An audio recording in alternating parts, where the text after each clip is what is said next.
Assalamualaikum warahmatullahi wabarakatuh, teman-teman dan ibu dosen sekalian. Perkenalkan, saya Rizky Ramadan.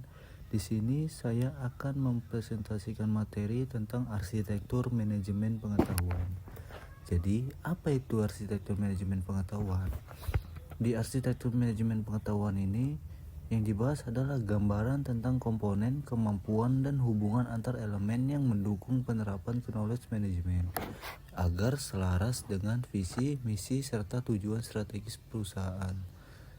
Di sini, di dalam arsitektur manajemen pengetahuan ada beberapa elemennya, yaitu strategi, teknologi, dan infrastruktur yang mencakup manusia serta konten, yang semuanya saling bergantung untuk memfasilitasi berbagai pengetahuan dan menciptakan nilai bagi organisasi.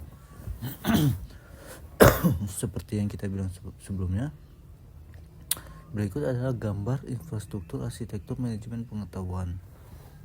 Nah, di gambar tertera bahwa ada yang namanya manusia.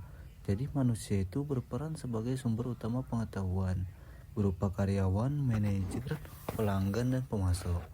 Langkah awal arsitektur knowledge management adalah mengevaluasi informasi dan dokumen yang digunakan serta memastikan aliran pengetahuan mengalir ke orang yang tepat pada waktu yang tepat. Profil karyawan dibentuk untuk memudahkan penugasan kerja dan memperlancar arus informasi antar departemen. Nah, yang kedua, di tengah ada core. Jadi bagian core atau inti ini berfungsi untuk meningkatkan komunikasi dan memastikan proses berbagi pengetahuan berjalan efektif di seluruh organisasi. Nah, yang ketiga ada namanya teknologi. Teknologi ini gunanya untuk mendukung pengelolaan pengetahuan, terutama mengenai pengetahuan tacit melalui jaringan komunikasi dan sistem informasi. Komponen teknologi meliputi hardware, software, dan sumber daya yang kompeten di bidang IT. Nah, di arsitektur manajemen pengetahuan ini ada beberapa lapisan. Lapisan yang pertama adalah lapisan user interface. Jadi lapisan ini berada di paling atas, tempat manusia berinteraksi langsung dengan sistem. User interface ini mungkin kita tahu semua, ibaratkan tampilan web untuk login. Nah, seperti itu, bedanya dia berisi informasi sebelum kita mengakses informasi pasti harus login dulu. Nah, antarmuka ini bisa berupa tampilan grafis, tombol, menu, atau web browser yang menghubungkan pengguna dengan sistem knowledge management. Tujuannya agar pengguna bisa mengakses, mengelola, dan membagikan pengetahuan dengan mudah.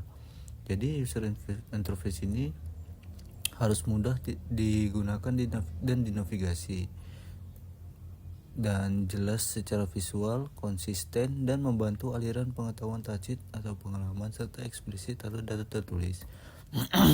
Lapisan selanjutnya adalah lapisan access control.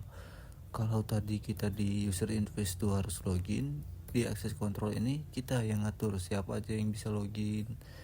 Misalnya user normal yang mau memasukkan pengetahuannya di web kita itu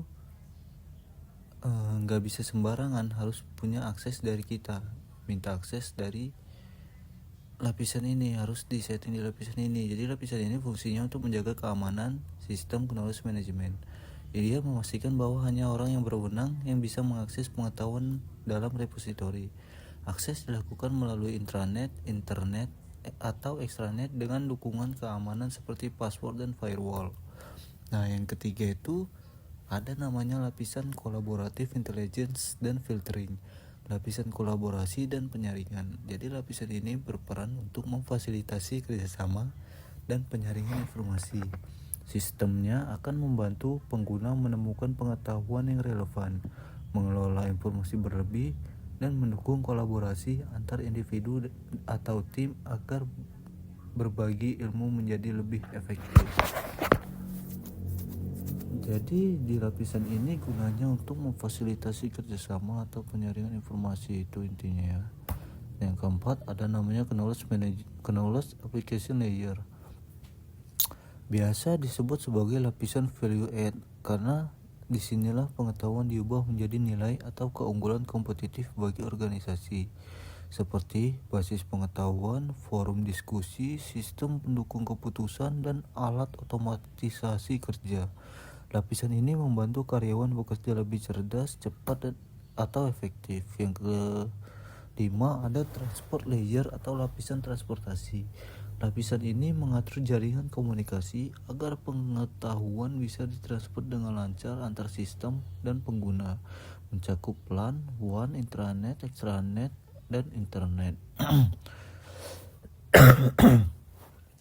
Jadi fungsinya itu mengatur alur data, menjaga urutan paket data, memastikan pengiriman data yang benar atau error handling, melakukan multiplexing atau menggabungkan data dari berbagai sumber, dan terakhir membentuk koneksi antar node. Intinya lapisan ini harus transfer data cepat, aman, dan stabil agar bisa diakses dengan cepat. Nah, lapisan keenam adalah middleware layer atau lapisan middleware. Middleware adalah penghubung antara aplikasi dan sistem lain di berbagai platform.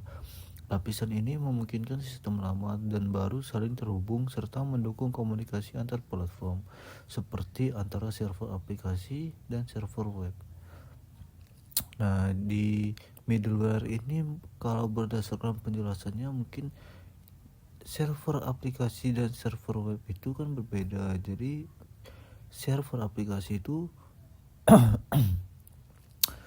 mengupload atau menghubungkan agar server web itu sama-sama terhubung. Jadi kalau kita login di web bisa menggunakan username dan password web, sementara di aplikasi kita mau login di aplikasi bisa menggunakan password atau username yang sama. Jadi fungsinya itu sangat penting dalam integrasi data dan migrasi sistem dari mainframe ke klien atau server.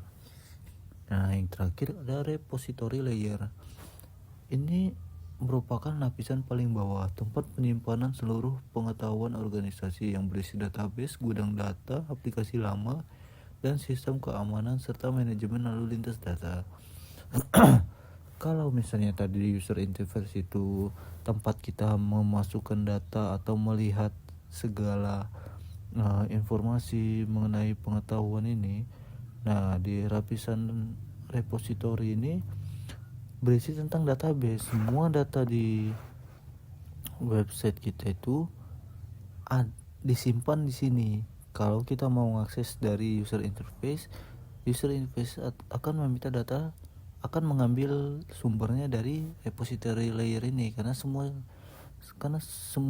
data di website atau di server disimpan di sini. Jadi isinya itu database, gudang data, aplikasi lama, dan sistem keamanan serta manajemen lalu lintas data. Repository menjadi sumber utama pengetahuan yang kemudian dihubungkan dengan lapis-lapisan di atas untuk menciptakan sistem knowledge management yang terintegrasi. Kalau tadi misalnya di pengertian awal itu tentang hubungan antar elemen yang mendukung penerapan knowledge management, itulah hubungannya. Jadi di lapisan user interface ini semuanya saling terhubung. Akses kontrol mengontrol akses, collaborative intelligence filtering ini memfasilitasi kerjasama dan penyaringan informasi. Jadi mungkin di websitenya nanti atau di server kita bisa melakukan filter untuk pengetahuan apa yang lagi kita cari itu, biar nggak numpuk. Jadi kita filter aja. Jadi yang keempat ada value added. Kalau di sini mungkin dia lebih ke forum diskusi agar cepat mungkin ya. Jadi mungkin perusahaan ini buat aplikasi yang bisa terhubung antar semua departemen. Jadi kerjanya itu lebih cerdas, cepat, dan efektif. Transport layer, kalau ini hanya sebagai penghubung jaringan komunikasinya. Jadi kalau misalnya kita mengirim data masih satu departemen aja, misalkan dia nggak perlu lagi kirim dari WhatsApp atau dari apa, karena dia ada kabel LAN dan WAN-nya nih. Jadi bisa langsung dari kabelan yang terhubung ke satu komputer di bagian itu terhubung ke komputer lain. Jadi tinggal kirim aja di biasa di data perusahaan atau server perusahaan itu. Jadi kalau middleware layer ini penghubung antara aplikasi dan sistem seperti yang tadi. Sistem di server aplikasi dan server web itu satu, jadi sama. Di aplikasi kita bisa login, di web kita juga bisa login.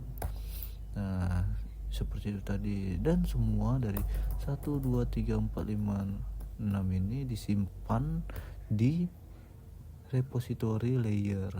Jadi kalau misalnya repository layer ini error, dia bakal drop semuanya mulai dari user interface sampai middleware layernya.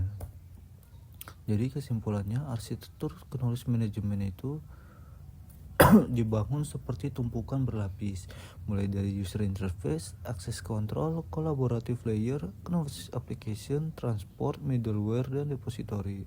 Setiap lapisan itu pasti saling mendukung, mulai dari interaksi manusia, keamanan, kolaborasi, dan aplikasi pengetahuan hingga penyimpanan dan jaringan. Semuanya bekerja bersama agar pengetahuan dalam organisasi bisa diciptakan, disimpan, dibagikan, dan dimanfaatkan secara efektif.